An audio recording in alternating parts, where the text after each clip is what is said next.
매일 놀이터는 가는데 그게 과연 아이한테 도움이 되는 걸까요? 4, 5세 아이를 둔 부모님들 다 비슷한 고민 하실 거예요. 그냥 미끄럼틀 타고 그네 타고 소리 지르며 노는 것 같아서 이게 뭔가 의미 있는 시간일까 불안해지기도 하죠. 한 부모는 이렇게 말했습니다. 바깥놀이 중요성은 아는데 정작 어떻게 놀아야 할지 모르겠어요. 하지만 바깥놀이는 단 몇 가지 방법만 알아도 소근육, 대근육, 감각, 정서까지 고르게 자극할 수 있는 최고의 놀잇감이 될 수 있어요. 이번 영상에서는 4, 5세 아이의 발달을 폭발적으로 돕는 바깥놀이 방법을 알려드립니다. 미끄럼틀, 모래, 낙엽 같은 익숙한 것들이 아이의 발달에 충분히 도움이 되고요. 또 바로 따라할 수 있는 놀이법 지금부터 하나씩 소개해 드릴게요. 요즘 4세에서 5세 아이를 키우다 보면 이제 슬슬 공부 시작해야 하나 고민하시는 분들 많으시죠. 저도 저희 딸이 이제 5살이거든요. 하지만 사실 이 시기 아이에게 가장 필요한 건 책상 앞이 아니라 바깥입니다. 그네를 타고 낙엽을 밟고 흙을 파는 이런 단순한 활동들이 오감을 자극하고 대근육을 키우고 감정 조절력까지 길러주거든요. 실제로 4에서 5세 아이들은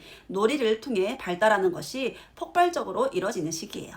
그리고 그 발달의 시작점은 바로 바깥입니다. 이 외에도 바깥놀이의 중요성에 대해 자세히 알고 싶으신 분은 위 영상을 꼭 참고해주세요. 오늘 영상에서는 놀이터에서 그냥 노는 게 아니라 발달과 연결된 바깥놀이 방법을 구체적으로 소개해 드릴 테니 구독과 좋아요, 댓글, 알람 설정으로 함께 해주세요. 4세 아이는 오감 발달이 활발하여 세상을 온몸으로 탐색하고요. 내가 해볼 거야 라는 자율성을 바탕으로 상상력을 키워나가는 시기입니다. 결론적으로 이 시기에는 자연과 감각을 몸으로 느끼게 하는 놀이가 무엇보다 중요해요. 첫 번째 추천 놀이는 비 오는 날 우산 쓰고 빗방울과 친구 되기입니다. 비 오는 날이라고 집에만 있지 마세요. 아이와 부모가 함께 우비를 입고 장화를 신고 나가보세요. 바깥놀이를 많이 하다 보면요. 비가 오고 눈이 오는 날은 정말 특별한 날이 되기도 하는데요. 첨벙첨벙 빗물을 밟으며 걸어보세요.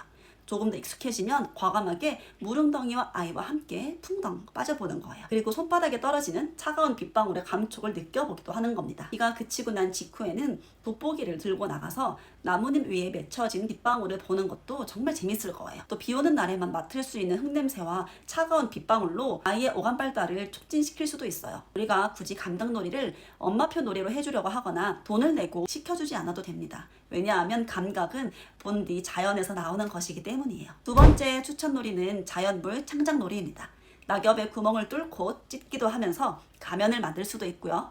돌멩이가 팝콘이 되기도 하고 나뭇잎이 케이크가 될 수도 있어요. 4살은 상상력이 무궁무진한 시기거든요.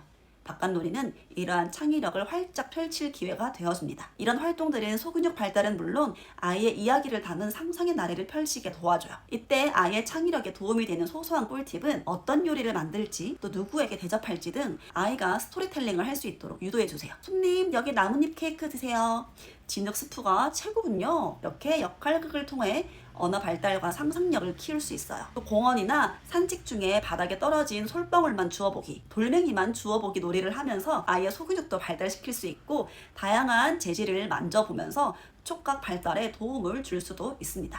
세 번째로는 대근육 발달을 위한 모험놀이예요.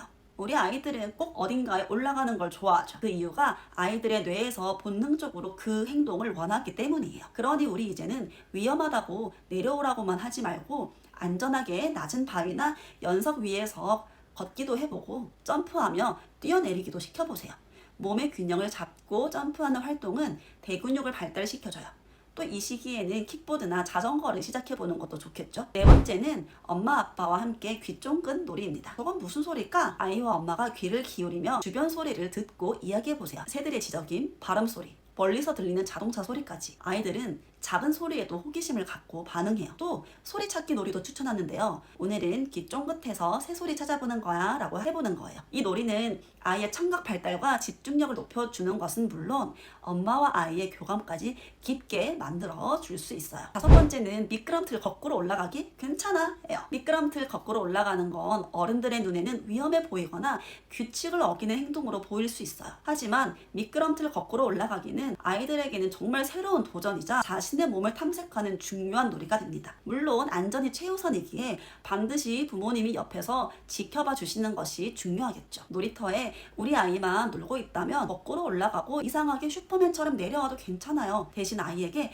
한계 설정만 제대로 해주세요. 친구들이 있을 땐 차례차례 탈 거야 이렇게요. 한계 설정에 대해 자세히 알고 싶으시면 위 영상도 참고해주세요. 아이가 성공하면 칭찬해주고 혹시 어려움을 느낀다면 도와주면서 안전한 범위 내에서의 도전과 규칙을 이해하는 것, 이 사이에서 균형을 배울 수 있도록 지도해주세요. 이건 아이의 주도성과 문제 해결 능력을 키우는 소중한 경험이 될 거예요. 그런데 우리 부모님들, 여기서 아주 중요한 팁이 있습니다. 첫 번째, 놀이에 의미 부여하지 않아도 괜찮아요. 굳이 무언가를 가르치려 하지 않아도 괜찮습니다. 아이들은 맨발로 걸어보고 흙을 만져보고 빗방울을 느끼는 것 그 자체로 충분히 성장하고 배우고 있어요. 두 번째, 아이가 자연에서 스스로 감각을 배우도록 그저 옆에서 지켜봐 주세요. 간섭하지 않고 아이의 속도와 흥미에 맞춰서 존중해 주는 것, 그것이야말로 아이의 자율성과 주도성을 키우는 가장 강력한 방법이에요. 부모님의 따뜻한 시선과 존재만으로도 아이들은 최고의 안정감을 느끼며 마음껏 탐색할 수 있을 거예요. 4세 시기가 온몸으로 자연을 느끼는 시기였다면 5세는 아이들의 세계가 조금 더 넓어지고 복잡해지는 시기입니다. 사회성과 협동심이 서서히 싹트고 역할놀이가 더 구체화되고 규칙 있는 놀이에 관심을 보이기 시작합니다. 대근육이 눈에 띄게 발달하면서 에너지를 발산하고 싶은 욕구도 왕성해져요. 또한 자신감, 승부욕, 책임감이 올라오는 시기이므로 감각 자극과 더불어 규칙과 성취감을 느낄 수 있는 놀이가 매우 중요한데요. 그럼 우리 5세 친구들의 쑥쑥 자라는 사회성과 도전정신을 채워줄 바깥놀이들을 살펴볼까요? 첫 번째로 철봉 매달리기와 밧줄 건너기 놀이입니다. 해낼 수 있다는 자신감을 키울 수 있는 특별한 놀이예요. 5세 아이들은 자신의 신체 능력에 도전하는 것을 즐겨요. 처음에는 엄마의 도움을 받아서 철봉에 매달려 보고 점점 스스로 버티는 시간을 늘리거나 한 칸씩 손을 옮겨서 건너는 시도를 해보세요. 처음에는 어려웠는데 이제 혼자서도 할 수 있어 라는 성취감은 아이의 자신감을 폭발적으로 키워줘요. 밧줄놀이는 유아숲 체험원 같은 곳에 가면 다양하게 즐길 수 있으니 올 가을에 유아숲 체험원 한번 가보는 건 어떨까요? 두 번째로 황토길 걸어보기예요. 오감과 언어를 동시에 발달시킬 수 있는 좋은 놀이예요. 몇 년 전부터 지자체별로 황토길 조성을 많이 하고 있어요. 황토길이 없다면 모래사장을 맨발로 밟아보는 것도 좋겠죠. 물론 4세에도 맨발 걷기는 좋지만 5세에는 한 단계 더 나아가 볼 수 있어요. 부드러운 황토의 촉감을 느끼고 걷고 나서 발바닥이 어때? 보들보들해? 아니면 시원해? 느낌을 구체적인 언어로 표현하게 유도해주세요. 감각 자극과 더불어 언어 발달에도 아주 좋습니다. 세 번째로는 낙엽 모으기 시합, 낙엽꽃이 게임이에요. 가을에 가장 쉽고 건강하게 승부욕과 집중력을 올릴 수 있는 놀이죠. 또 5세 아이들은요, 승부욕이 정말 자연스럽게 발달돼요. 누가 더 많은 낙엽을 빨리 모으는지 시합하거나 나뭇가지에 낙엽을 꽂아서 누가 더 많이 모으는지 게임을 해보세요. 건강한 경쟁을 통해서 목표를 향해 집중하는 능력을 배울 수 있을 거예요. 네 번째로는 달리기 시합과 술래잡기예요. 5세 아이들은 정말 에너지가 넘치고 술래잡기나 숨바꼭질, 무궁화 꽃이 피었습니다와 같은 간단하고 쉬운 규칙을 이해할 수 있게 됩니다. 넓은 곳에 가셔서 동물처럼 뛰기 시합도 해보세요. 오늘은 토끼처럼 깡총 뛰어보기, 내일은 개구리처럼 팔짝, 모레는 캥거루처럼 점프해보기처럼 동물의 점프를 따라하며 다양한 방식으로 점프해보고 몸을 신나게 움직여보시는 거예요. 또 목표 지점을 정해서 달리기 시합을 해보면 규칙을 지키는 연습과 더불어 사회성도 자연스럽게 길러져요. 다섯 번째로는요, 플로깅 놀이예요. 플로깅은 스웨덴어 플로카 우프, 우리말로 줍다와 영어 조깅의 합성어예요. 간단히 말해서 조깅이나 산책을 하면서 쓰레기를 줍는 환경 보호 활동인데요.